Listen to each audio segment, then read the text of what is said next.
Hello and welcome back to my channel. I'm gonna be baking again today. You guys loved the last video I did where I baked the pumpkin sugar buns. We're gonna be making maple cardamom apple fritters. They're super good. I made them once last year. It is a little bit of a process. The last one was too, because I have to make apple butter first. Before we get into it, make sure that you are subscribed to my channel. It means a lot since I'm such a small creator on YouTube. But yeah, let's get baking. First, we have to make apple butter. You can buy apple butter at the store, but I like to make it myself because that's who I am. I have roughly 2 pounds of apples here. We're just going to core these and then dice them.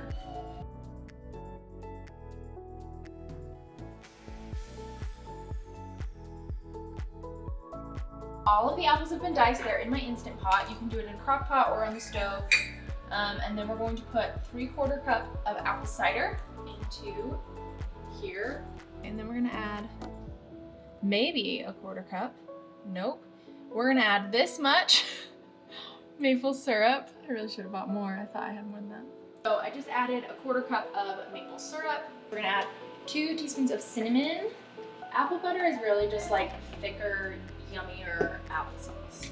Do about 1/2 teaspoon of nutmeg, and then we're gonna do just a pinch of cloves, and we're gonna do a teaspoon of vanilla. Last, just a little bit of salt. We're going to cook it.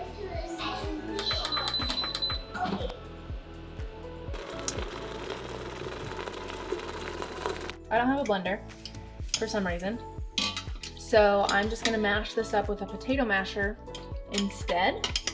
Once this is pretty chunky, I'm just gonna let this saute for 15 minutes so it gets thicker. While that sautés, we're gonna make the dough for the actual fritters. So this is a cup of warm, that is warm, milk into my stand mixer. Do 2 eggs, 4 tablespoons of melted butter, a packet worth of yeast, which is 2 1/4 teaspoons. I'm going to add about a tablespoon of honey, and then we're going to add 3 1/2 cups of flour. Now I got our dough hook. I'm just going to put it on. And we are going to knead this for about 5 minutes.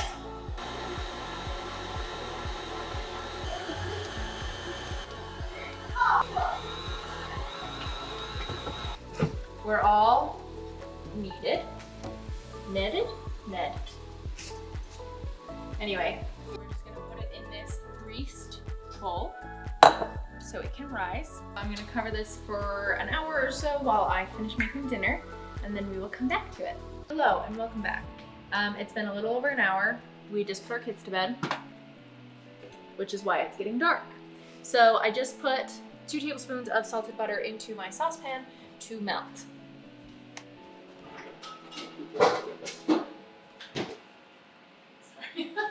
Now to the butter, I'm going to add, I chopped up 2 Honeycrisp apples. Delicious, wonderful, beautiful. I'm gonna add them to the melting butter. Now to that, I'm going to add, it says 1 1/2 teaspoons of cinnamon. So that looks about right. A 1/2 teaspoon of cardamom. We want it to be cardamom-y. And we're gonna let that cook down.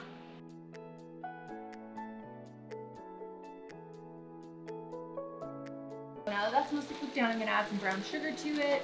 And then we're just gonna let this caramelize just a little bit more, and then we're gonna let it cool. And while it cools, we are going to roll out our dough and get it ready to add the apples to. We're going to roll out the dough. So we're just gonna get some flour. Here's our dough. She has risen much like Jesus. Gonna kind of punch her, but not in a mean way. And then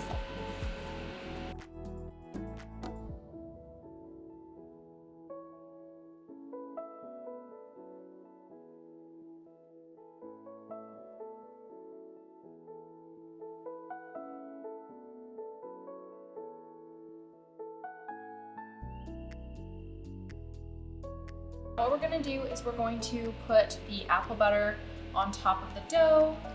Again, you don't have to make your own apple butter. You can absolutely buy apple butter and it tastes great. I just like to make my own. I always thought of apple butter as like a grandma food, you know what I mean? Like your grandma always had a jar of apple butter and my mom thought apple butter was great and I thought it was so gross. And so I didn't have apple butter as an adult until like last year, the first time I made these.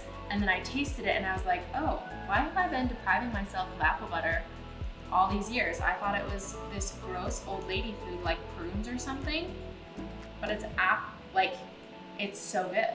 We have our apple butter down. We're gonna have some wine, that's optional. I'm gonna grab the cooked down apples that we just finished a minute ago. So obviously these are still pretty hot, so use caution or, you know, wait longer than I did. So now we're gonna roll it very carefully. We want to try to keep the filling in it. Roll it like you would cinnamon rolls. So now we're gonna roll him out again with the filling inside of it. Now we're gonna roll it this way. The filling's gonna pop out and that's okay. We want this to be a rectangle about 1/2 inch thick. Rectangle is a very loose term here. We're gonna cut this into squares. So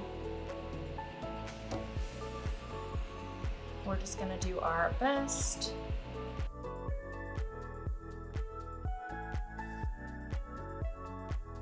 We've got our baking sheets now.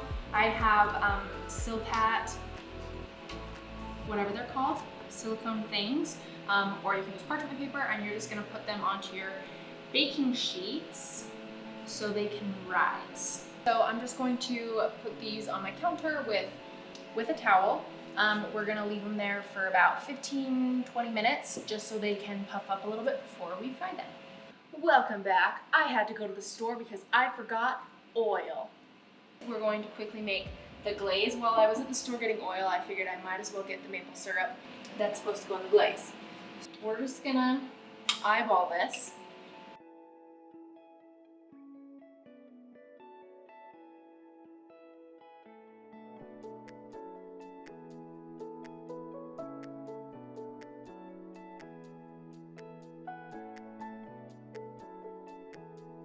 Here we go.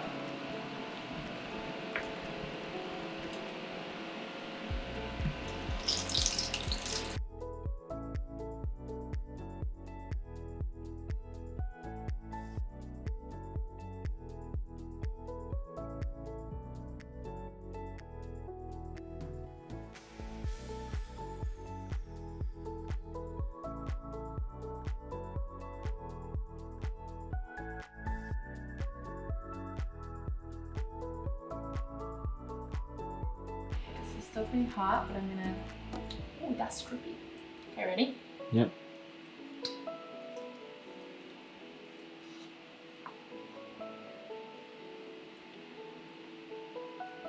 Yeah, that's pretty good. 10 out of 10, would recommend. It doesn't have to take 6 hours like it did for me. Last time I made them, I'm pretty sure I made it in like 2 hours with rising time. Follow me on YouTube. Subscribe. That's my closing statement.